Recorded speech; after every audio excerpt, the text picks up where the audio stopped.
I thought we'd go for the shortest 30 seconds we've ever had. Good morning, everyone. This is Virtual Book Club. It's a book club where you can read the book or not, but you can attend the book club session to hear about it. We've been doing it this is our 5th year, I think. And it always starts in the fall, but this year, or was it 2 years in a row now that we've done it all year round? I think that doing it all year round, oops, Michelle left us, is great because it allows us to develop that reading muscle and, be consistent. And it forces me, and I know that few of you don't need to be forced, but it forces me to stay in the books and find new books. I have no trouble finding new books. I have too many. But this year my word was focus. So I'm glad that this book club has helped me to do that, focus. And happy Thanksgiving Eve to all the Americans. I'll let them introduce themselves. Some of them are Americans, some of them are Europeans. And I am Benita Lee in Canada. Hal? Hal Guerin, Central Florida. Parents from Malaga, Spain.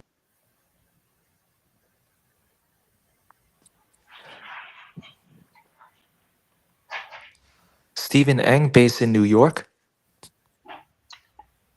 And Michelle Frenier, based in Vermont. Oh, yeah. The last time we met, Vermont had more snow than Calgary, Alberta, Canada. But I will reassure you, Michelle, that is not true anymore. Oh, you guys got a good amount this last week? Yeah. So much so that there were 189 reported accidents on the first day. Oh dear. Yep. Uh-oh. That's not good. And it's a 15-hour wait if you need an AMA, like a tow truck assistance. Oh no. So do you guys have like those clip-on snow chains? Like I think those are popular in the ski country where you can I snap think them on.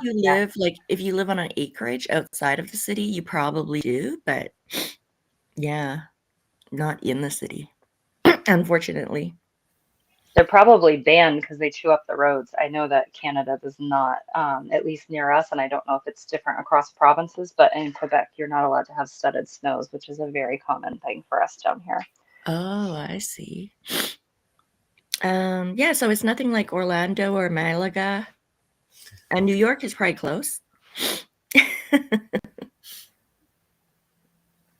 We have not been getting a lot of snow here in New York, like peanuts compared to Vermont and Canada.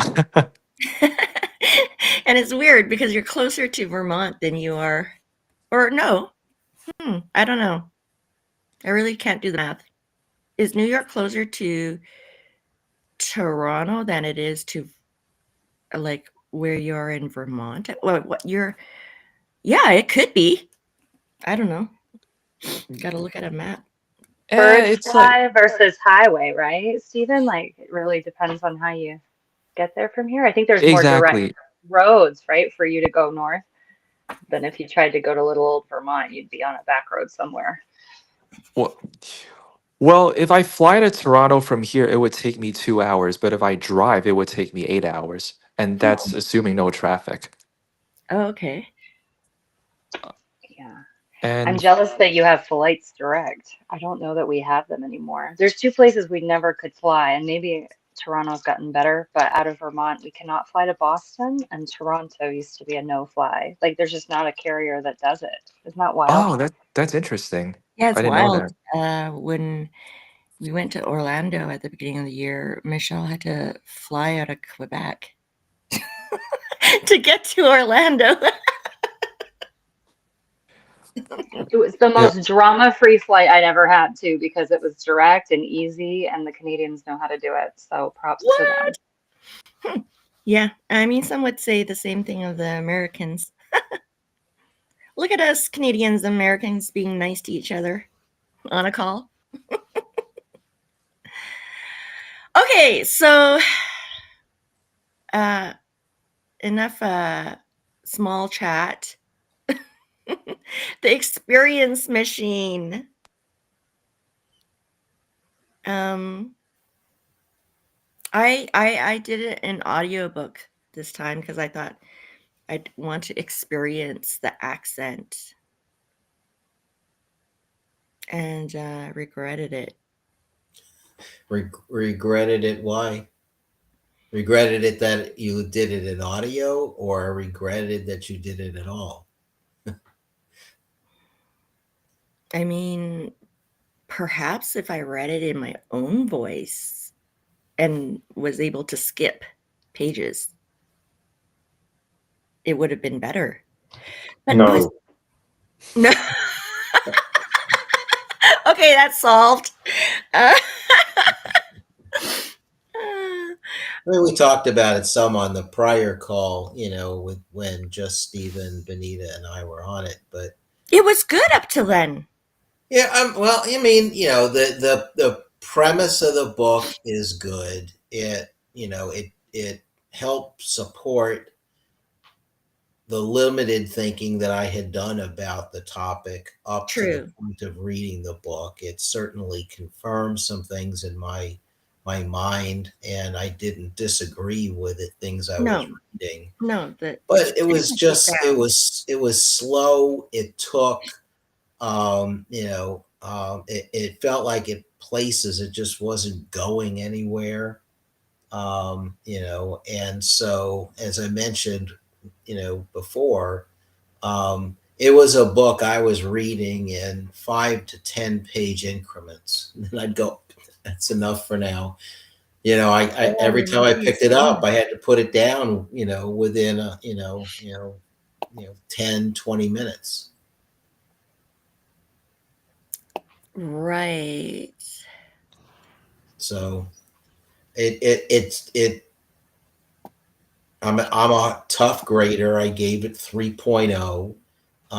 But I was really kind of surprised that the ratings were as high as they were on both Amazon and Goodreads, because at least when I captured it, when I finished the book at the end of October, it was 4.4 and 3.9, which is, those are pretty solid ratings. Mm-hmm. And it wasn't like, 50 reviews, it was thousands. Yeah, with 1,000 rating, it was sitting on 3.9 yesterday, or around 1,000 rating. Based on that, it could have been something really good. Sadly, it wasn't. So, my impression is that the topic itself could have been interesting.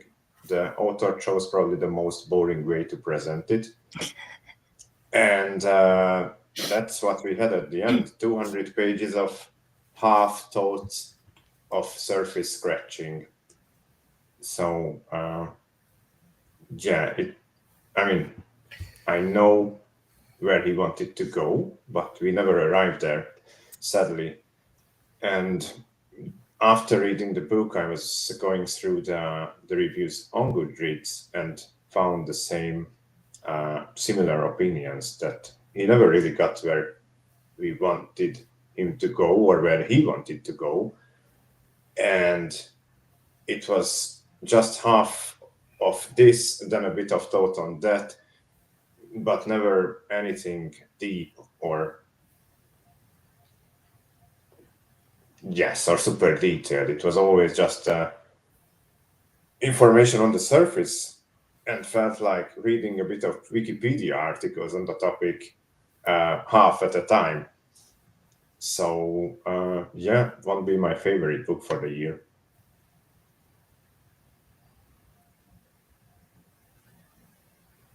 Yeah, me neither. But I mean, that's probably what would happen with me if I tried to write a book. I mean, he's a professor of cognitive philosophy, so at the end of the day, Right. it's his field. And I think he was trying to. I can't speak for the author. No. I'll take a wild shot here by saying, I think he was trying to publish a book that wasn't so scholarly, like trade journal, scholarly Right. journal type stuff. But he kind of fell short in something that would be interesting to the masses. Right. It's like we attended his class for a semester. Like each chapter was a class. Yeah, I mean, I didn't listen to the book, so I don't have his voice running around in my head. But it sounds like it would be a great person to talk about this stuff and their expertise over a couple of beers.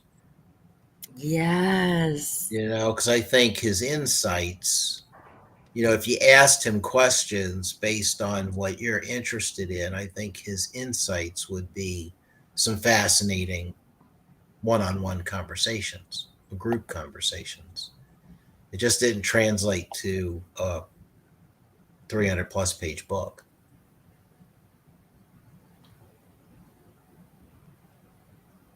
Yeah. Any other He thoughts? he had the like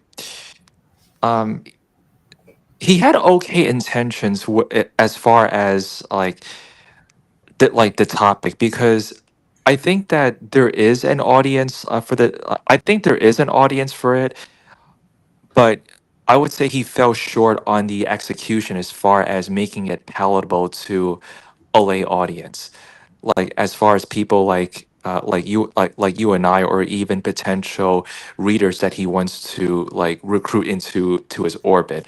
Like, I listened to the audio version because I didn't have time to read the physical book, but just looking at it from as many different angles as possible, it just was not my favorite because it was like overly scholarly, and he just fell short as far as making it relatable. I just found a lot of chapters like circuitous, because I just kept like thinking like, all right, please, just what's the tie-in? Just get to the point like already. I think um I'm not like completely tearing it down, but I think there is potential, but it's I would say it's like the equivalent of a developing nation as opposed to a developed nation. So I like that analogy. Yeah, yeah. I mean, to me, I would put books like this in the category of I'm glad I read it because it made me think about things more than I would have thought about them otherwise. And it left impressions on me about how I think about certain things. But it wasn't worth the full time invested in it to read the whole book. Yeah, no, it reinforced my thought that, like what you experience is shaped by your predictions and past. And that, like if you have a better attitude, you could change outcomes. The one note I wrote down was that with the part earlier in the book when he says scribbles matter, all those notes we write down on the margins of the thoughts that we write down in our planners or journals, all that matters to what we produce later on, because we're reinforcing those micro ideas. So I really liked that. And That's then, very encouraging, Benita, because I've been journaling recently and I'm glad to know that I'm doing micro attempts at making it make an impact. I love that. I did not read the really, book, so I'm glad to hear that insight. well, and Yeah, I think you that, probably saved some time there, Michelle. Well, I was also just about to say, after hearing all of my esteemed friends here crap on it so badly, and people I respect their opinions of this stuff, I am so happy I didn't. And I had one just takeaway question that maybe you guys could answer, but I always think of the concept of thought distortion and the fact that our brains can jump to whatever conclusions they want without any actual fact base. It's just that thought distortion we create for ourselves based on that survival mode stuff. That's something I read a lot about in other venues of books, not this one. So did they cover that? That would be my like mhm. and we're intrigue about so, this. and we're so firm to those beliefs. Right. Yeah. I mean, he talks about a lot about it, and it's basically what the subtitle of the book is: how our minds, how does it say it? How our minds and predict and shape reality. So one of his major premises is that our brains are predictive machines. We predict what we want to have happen, and then if that happens, it's part of our predictive power. But if it doesn't, it brings in biases to our thinking to try and shape the reality we want. And so, yeah, that those distortions can occur because of how we anticipate things. I think it sort of ties into how ChatGPT wants to make us happy and starts making crap up based on what it thinks we want. That's funny. Yeah, I'm waiting for the day where I ask ChatGPT a question, and instead of telling me that's a great question, that's so insightful, some platitude to get you started before the answer comes, and it says, I've just said, that's the stupidest question I've ever heard. Like, thank you, bring me back to reality. But It one of makes, the things that I thought was interesting in the book is how technology has become extensions of the way we use technologies have become extensions of our brain. You think about the way we rely on, let's say, something like GPS, right? Even if we think we know how to get there, but we haven't gone that a certain place in a while, we'll allow GPS to do some of the thinking for us. So we kind of, half zone out on the drive and we just follow the directions, as opposed to what we used to have to do, and either rely on a map or figure out how we were going to go to get there in advance, and then really think our way through the steps to get from point A to point B, and how we use calendars and planners, so we don't have to remember dates, right? We get the reminder, oh yeah, I guess that is today, so we more and more leverage technology as an extension of our own brains. And I thought it was an interesting premise, especially as technology continues to evolve. well, the book made me think like, uh, it talks about our biases and our our hallucinations, and then I was thinking, well, how can we expect ChatGPT or like AI in general not to have hallucinations or biases when we ourselves are so full of them and we hold so firmly to them?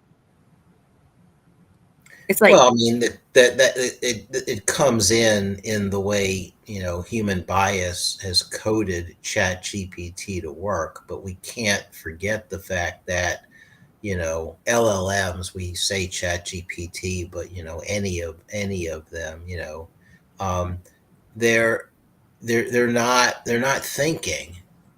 They're leveraging troves and troves of data that we could never humanly sift through to interpret our answer and then give a predictive answer of what's the right words to say based on everything that's in, that I can access to tell you. So there's no thinking going on there. So if there is bias in there, it's because it's basing it on, I'll just call it the sum of human knowledge out It's there. like we've hooked on to, like, we've all become part of the Borg or whatever. Was that the Star Trek thing? We've been assimilated. Yes, we've been assimilated. I want off this ride. I don't think there's any getting off, Benita. No, there's no getting off, but you know what? We do shake it up quite a bit by reading. So let's talk about our next book, maybe. Let's get excited about something. Or does anyone have closing thoughts on that one? I think it's besides all the things we discussed with the book, one of the issues with the book is that it's really hard to start a deep discussion because all the topics that the author touches, he does so in a very superficial manner. So he goes into a thought, then you read a few pages, you wait until it gets somewhere, but it never does. Then another topic comes up, and there is no deep involvement in anything. So I didn't have a moment when I felt, okay, I'm going to close the book and just think about the whole thing, what I just read.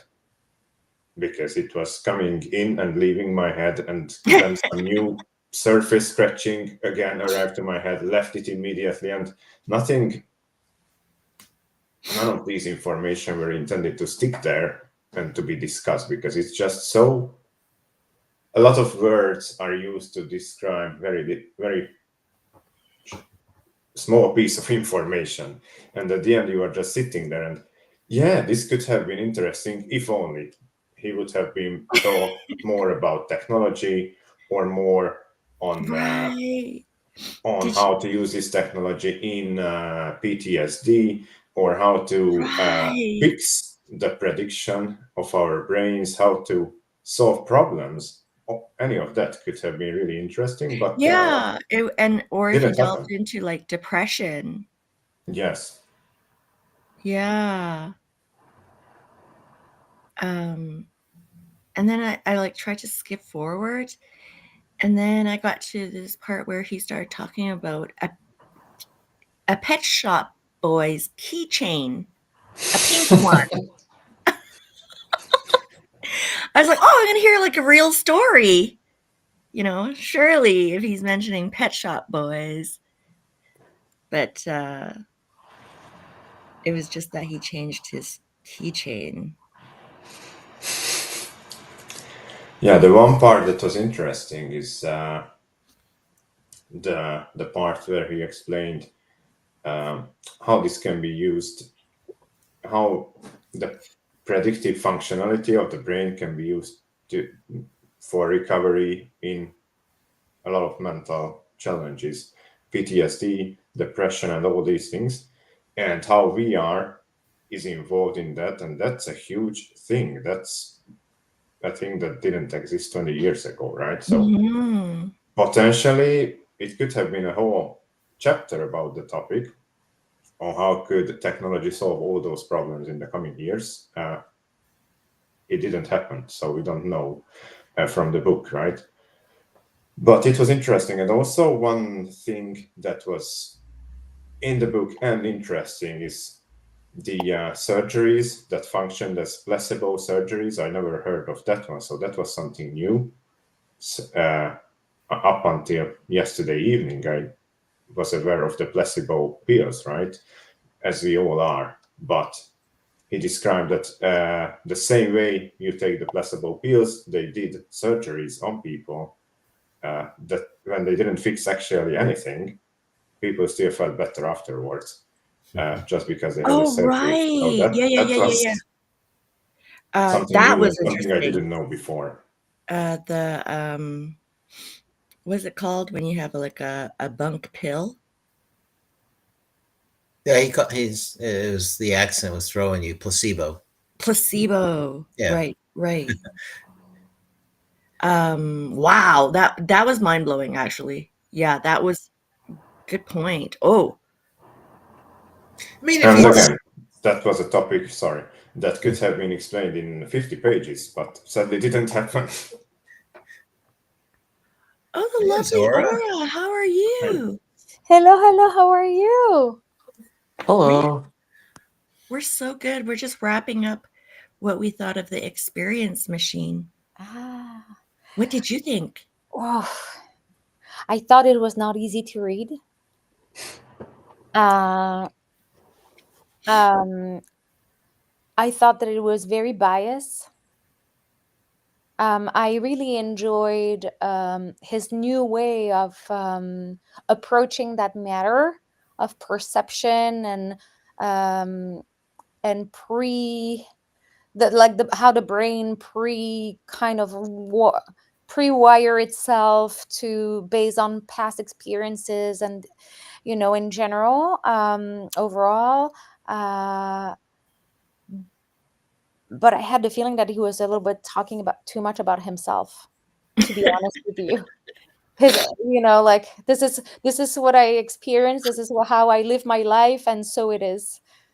um I think that he's like he thinks that his mind predicts and shape his reality, and he's making it like some sort of like generalization. How do you say that? Mhm.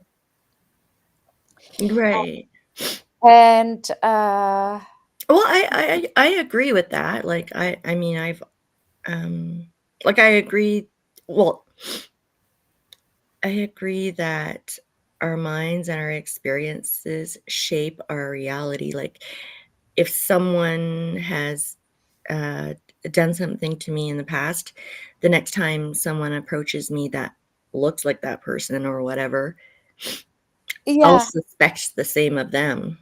yeah, but thing. it's more, it's like, it's, I would say it's more like the Pavlovian, like Pavlov, the habits of the brain. And the bell? Yeah, like for example the bell, it's more like because we're like whatever we have we tend to, but it's not something new, or it's not something that, you know what I mean, like he's what really bothered me is that the fact that he's explaining all of that as if it was his brand new discovery. I see. Yeah. And I Well, was like, ah. yeah, no, Hal made a good point is that he's a professor at a university, so Yeah, and I think like the fact that he knows how to articulate, he's very probably, he's very confident on stage in front of a huge audience. And so he knows that whatever he says out loud with his students, it's something that his students almost take for granted, right? And so but I think he wrote the book about the same way. It's like, this is, this is this, and take it, and period.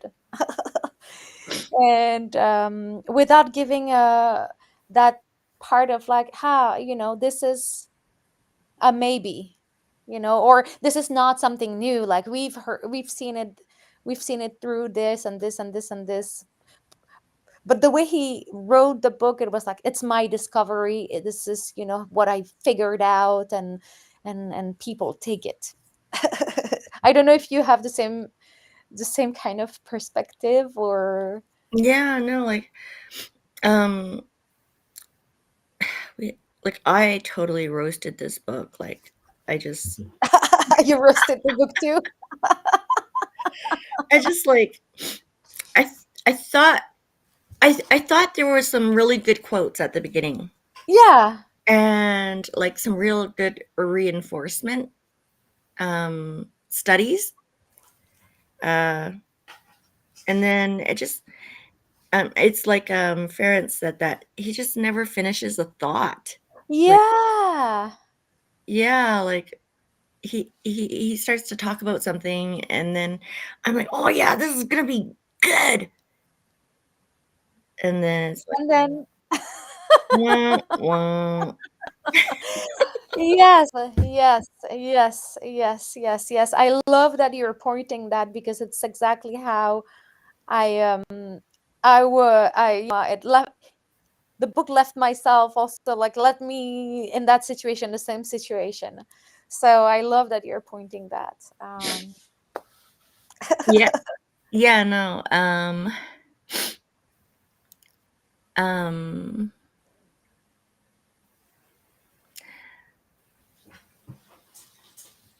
I'm just glad it wasn't me. Like, this is that feeling I get when I go to the movie store and then I pick a bad one, and I'm like, oh my gosh, that was a Why? bad movie. Why? Why? But we are totally over it, and we have like this huge lineup of amazing books. I'm trying to bring them up on my laptop to share. And I thought, hold on, Stephen, I'm just looking at pictures or books. Yeah, like instead of beating a dead horse, let's like move on to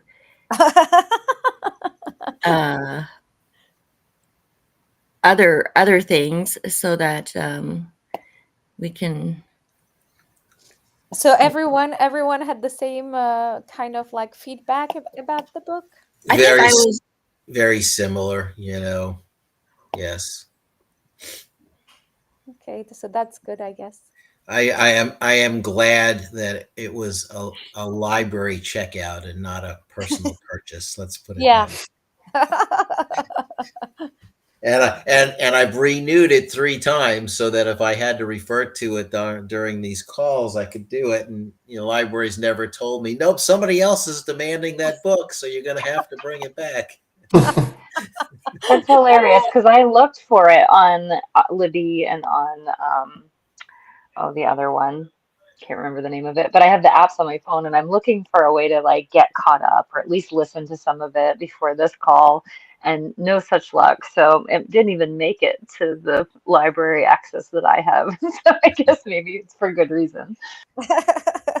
Yes. Yeah, the 5 branch library system where I am, that usually there's at least one copy, somewhere in the 5 branches. This book had one copy, so it's not like there was one the library invested a lot of money in to have on their shelves.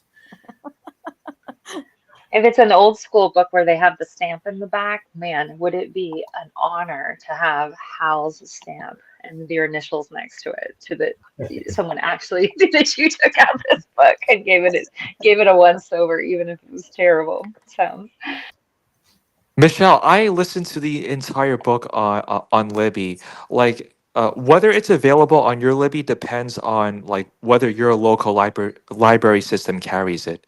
It all yeah, depends.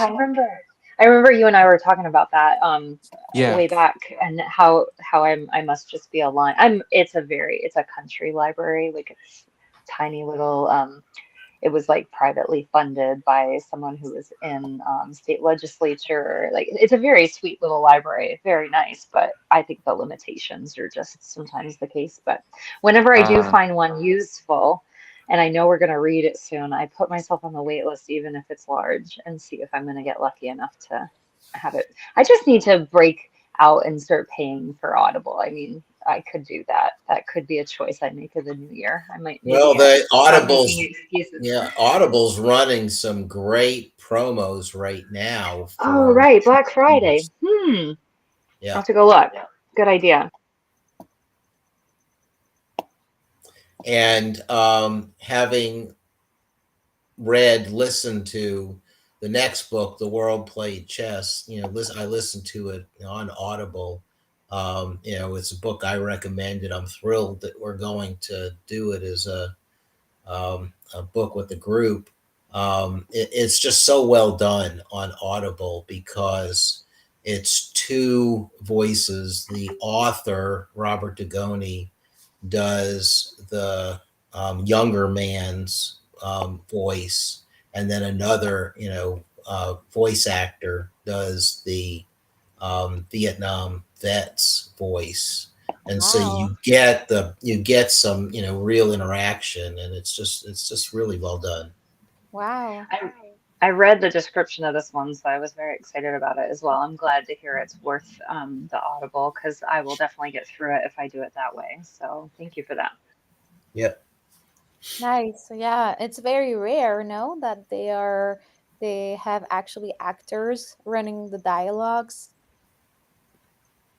Well, usually most books. I mean, I listen to a lot of Audible fiction, and usually it is an actor that's performing the book. Yeah. It is rare that the author does their own. It's much more common in nonfiction. There's good and bad. The author knows exactly what they wanted, to convey, but if they don't have the right voice, it can, if they try to do it, it might detract from the book. But this one is just incredibly, I thought, we'll see what everybody else thinks, incredibly well done. So you have already listened to it. So you're already I listened to it back, I want to say in September. I can look. nice. I finished it on September 18th. And so I was waiting for, our next fiction opportunity to recommend it. And, Yeah, I'm thrilled we chose it. that's very nice. Just the cover of the book is already like so appealing. Yeah, I mean, I've mentioned it on prior calls. Not everybody's been on, I mean, the title comes from a longer saying, that, while the world, it's not, I'm going to get it exactly right, but while I was playing checkers, the world was playing chess. Yeah. Basically, I'm being rather simplistic in how I view things, and life is really kind of complex. Yes. And the basic theme of the book is that it is in 1979, if I remember correctly, is the time setting where, and this 18-year-old high school grad looking to earn money so that he could go to college gets a job on a construction site, and one of the guys on the construction site is this 30-year-old Vietnam vet with PTSD.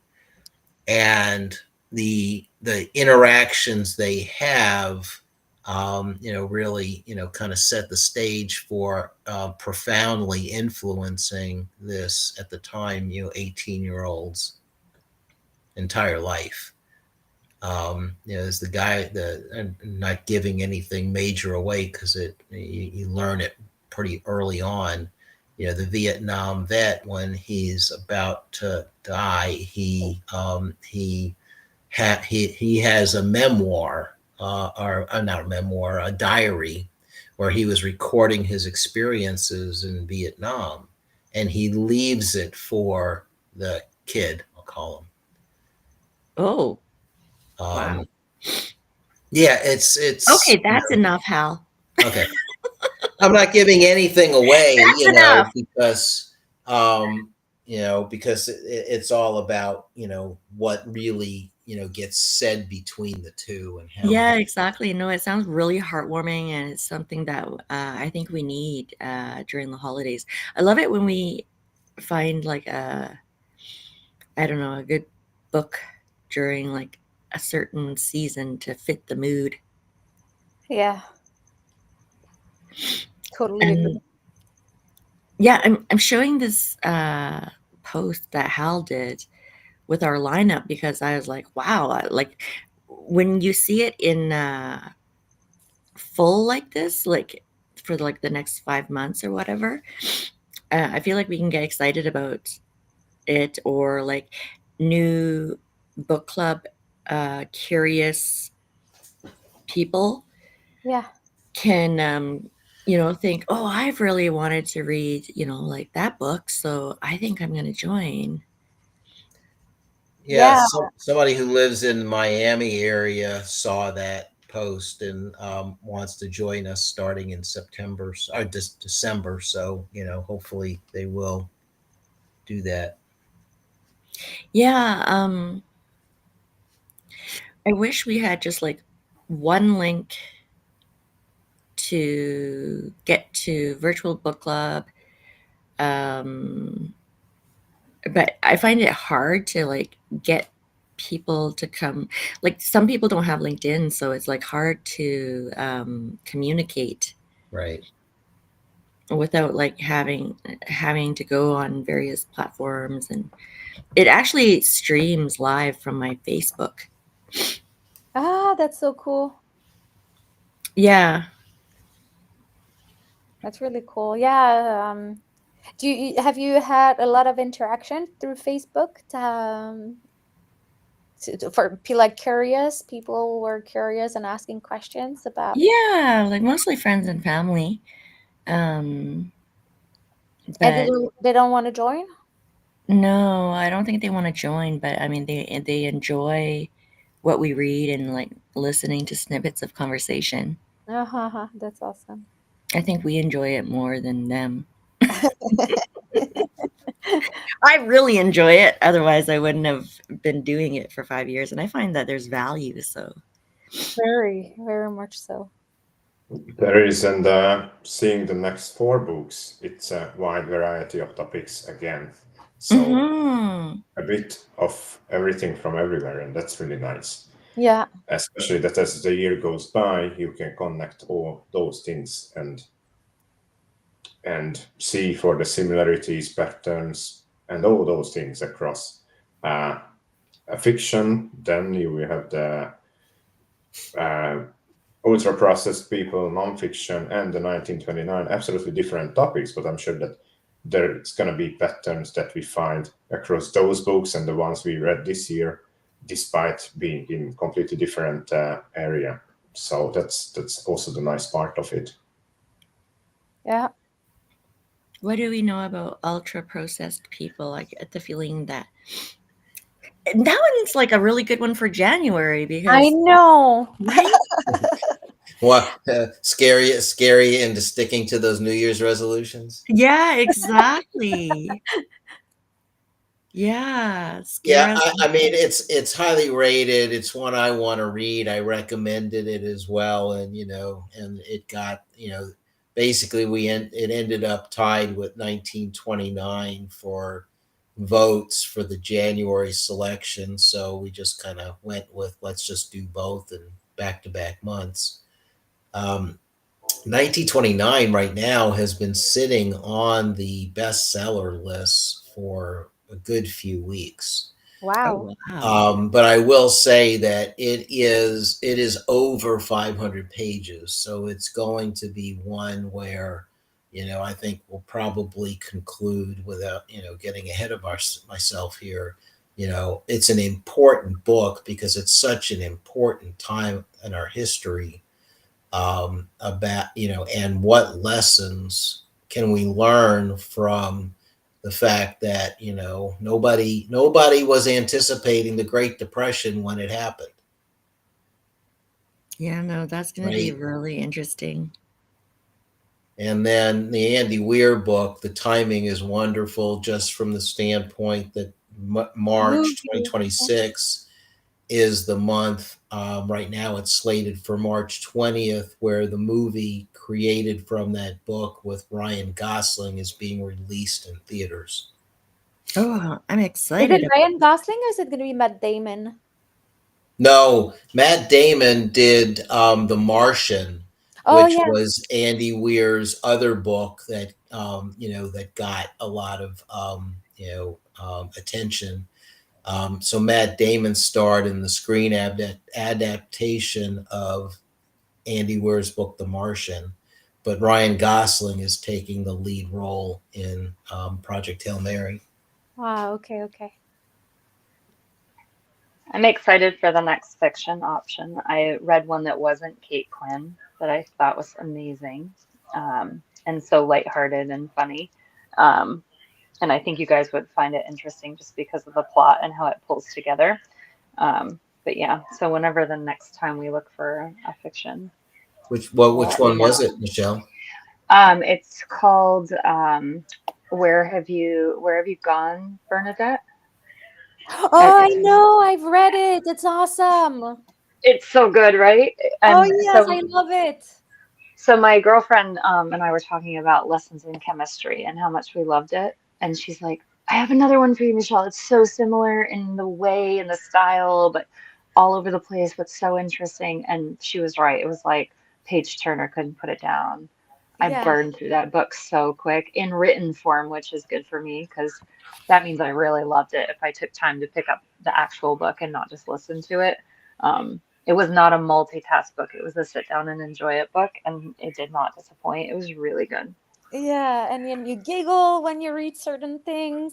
Oh And my it, gosh, out loud. Like my daughter and I read a little bit of it together at bedtime. And I mean, she's older, she's 11, but like we were sitting there and I'm like, I'm gonna take a chance that this is appropriate to read to her. But like she was laughing. She's like, this is insane, Mom. I was like, I love it, right? She's like, yeah, it's pretty good.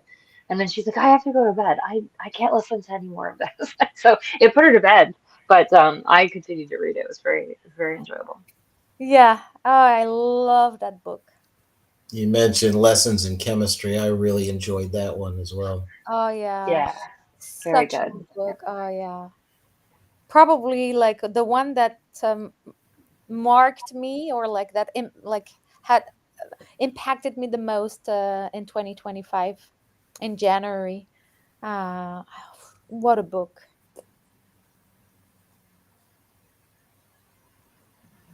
That one's on my list. I bought it as a gift from my friend that had a hernia surgery.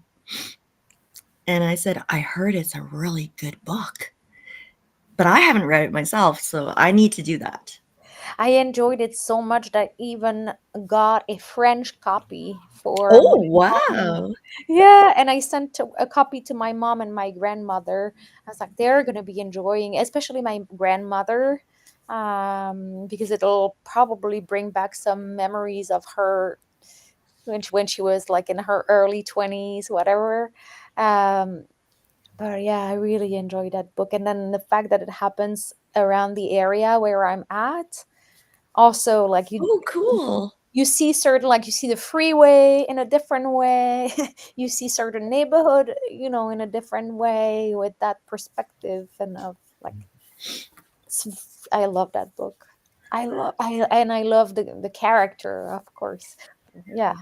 And yeah. So funny enough, my mom had given me this fur coat, it's a Canadian mink coat, and it's way too big for me, and it was in really great shape, but I don't know how because it was in a bag in her house since like 1992. It was like a time capsule, but apparently it's all the rage now.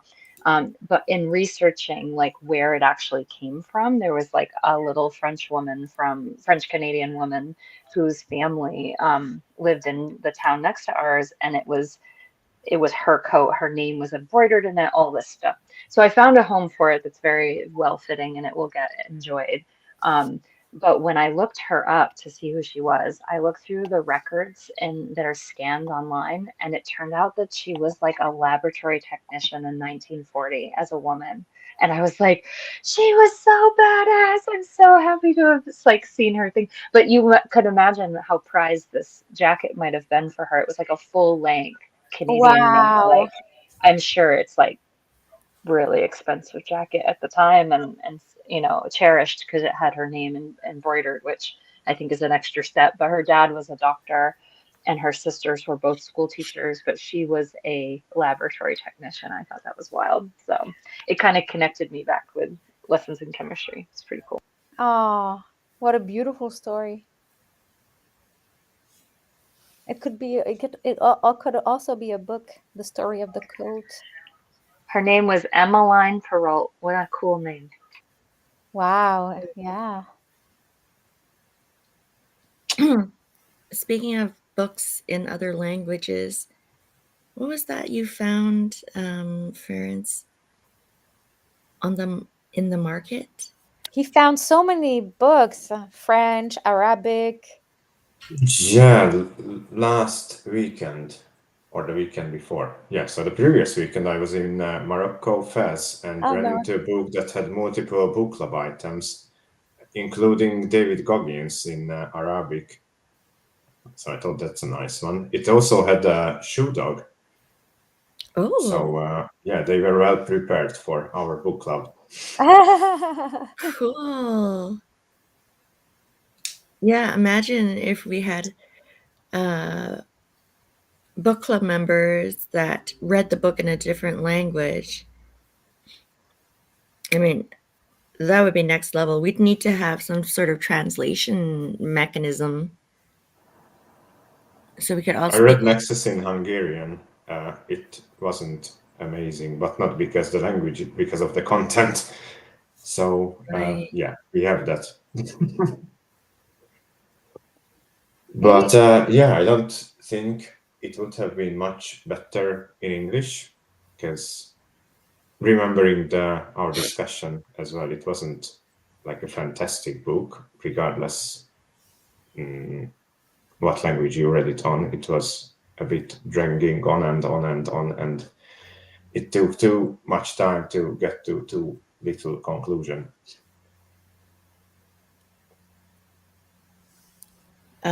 Did we pick our book club dates for December yet? I've got it on my calendar based on something I think we said with the 10th and the 17th. Because I think we, if we went with a week from today, that probably would be too soon. And then the next Wednesdays would be Christmas Eve and New Year's Eve, which probably wouldn't be great ideas. No, yeah, exactly. We're already doing Thanksgiving Eve today, so. Okay. Book club 10th and 17th. I hope everybody has that down. Yes. At 1 p.m. Eastern time. Oh yeah, I forgot. It's afternoon in the east when it's still morning for the west. Yeah, it's almost 11 a.m.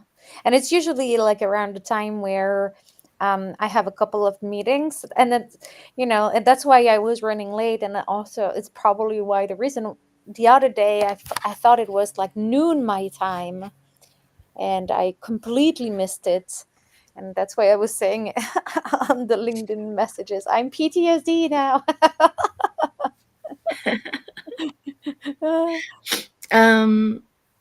Are you in the east right now?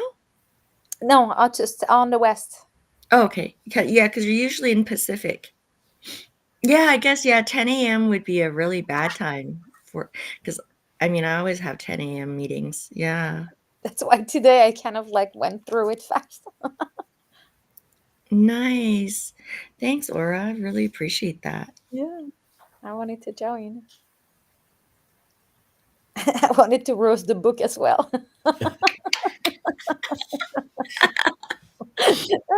Yeah, we rarely do that, right? So it's kind of fun. Yeah, once in a while. Mm-hmm. Is everyone hitting their, I don't know if everyone has reading goals, but Ferenc and Hal have reading goals, and I think have they both? I know Hal has achieved his goal of 100 books this year. Yep. And when past it, huh? 102 this morning. Wow. That's amazing. It's amazing. Nice work. Yeah. Yeah. Plus the walks, plus the steps. Yeah, 44 of them were audiobooks on, solely on walks. So if I wasn't doing that, it would be a whole different, result. Congrats. Yay. Yay. Oh, stars are out. Yeah, the stars are out. What else do we have? Oh, Oh, here it is. That's new. They didn't Yeah, have that somebody's before. throwing up confetti from the left Yeah, side there. we're celebrating. yeah, that's nice. Let's make it stop. Thank you. Oh, and it can do this as well. It can rain. I noticed the interface looked a little different because I don't remember a red on air thing being on the top center ever before. Yeah, they they do changes quite a lot. They're testing. It's great. Yeah. Groovy. Yeah.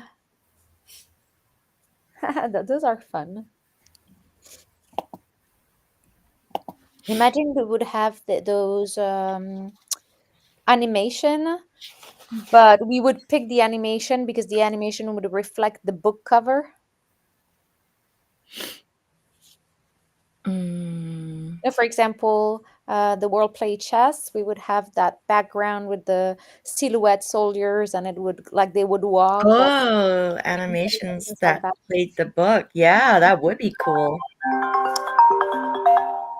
I'm sure with a little bit of, that's not me. Sorry, it's. Yeah, that's okay. She's on mute now. Sorry. She's busy. No, that's fine. I think with a little bit of AI, we could do that, but who has the time? Exactly.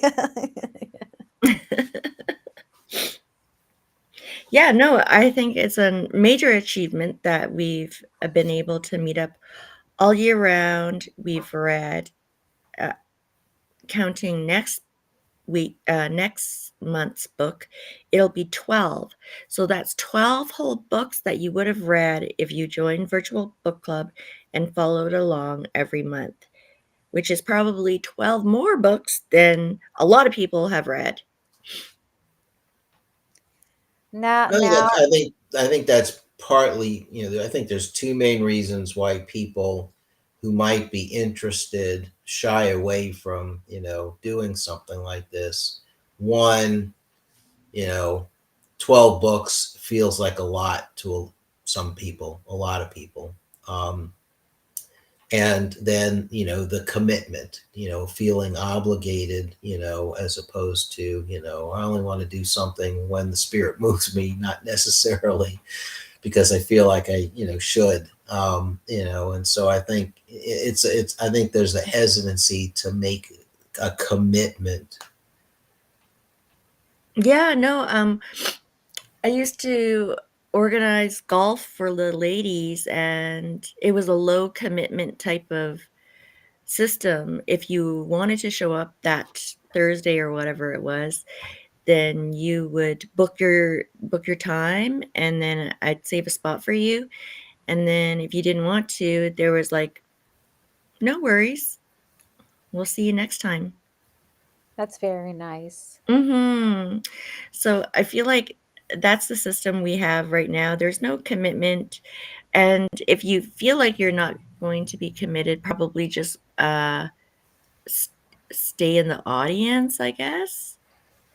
But if you feel like you want to contribute and you want to be engaged, then I think it's really fun to be in the group chat and then to meet up like this on a bi-monthly basis. I agree. Yeah, I agree. Yep, agreed. See, I was brave enough to come on and say I didn't read it, but I wanted to participate and wish everybody an American Thanksgiving and just go with it regardless. And Yeah. I had some questions to ask of everyone who Absolutely. did. So yeah, you can. Yeah, I'm glad you. Yeah. Yeah, I'm glad that you felt comfortable doing that, because I mean, I'm behind all the time. Sometimes I don't even finish the book when we have our last meeting. And then sometimes I go to finish the book and sometimes I don't. Yeah. And Life sometimes, yeah, sorry. happens. And sometimes, like, I have to be okay. Like, I remind myself that I have to be okay, like, with not finishing the book like entirely, because life does happen to all of us. But just be like content with the fact that you've probably read enough of the book to meaningfully participate and Oh, contribute. absolutely. And Abel would totally concur. I mean, you know, she probably reads only the pertinent parts. Like, I can't tell you how many times I had to rewind my audio copy of this book just to follow just to follow the author's thinking, because he just meanders way too much in like instead of like finishing like his thoughts, as Ferenc pointed out. Right. Okay, well, last thoughts. It's 12:01. We're a minute late. Let you get back to your days. Thank you so much for meeting up, sharing your thoughts, and creating this conversation. I look forward to our last book of the year, which is The World Played Chess by uh, Robert Dugoni. Robert Dugoni. And can't wait for next year. And we'll talk about like maybe some changes, like start thinking about changes you would like in our group chat, and then maybe we can implement them if they're not too much work for next year. All right. Sounds good. Alrighty. All right. Have a See great everybody in a week. couple weeks. Bye. Bye.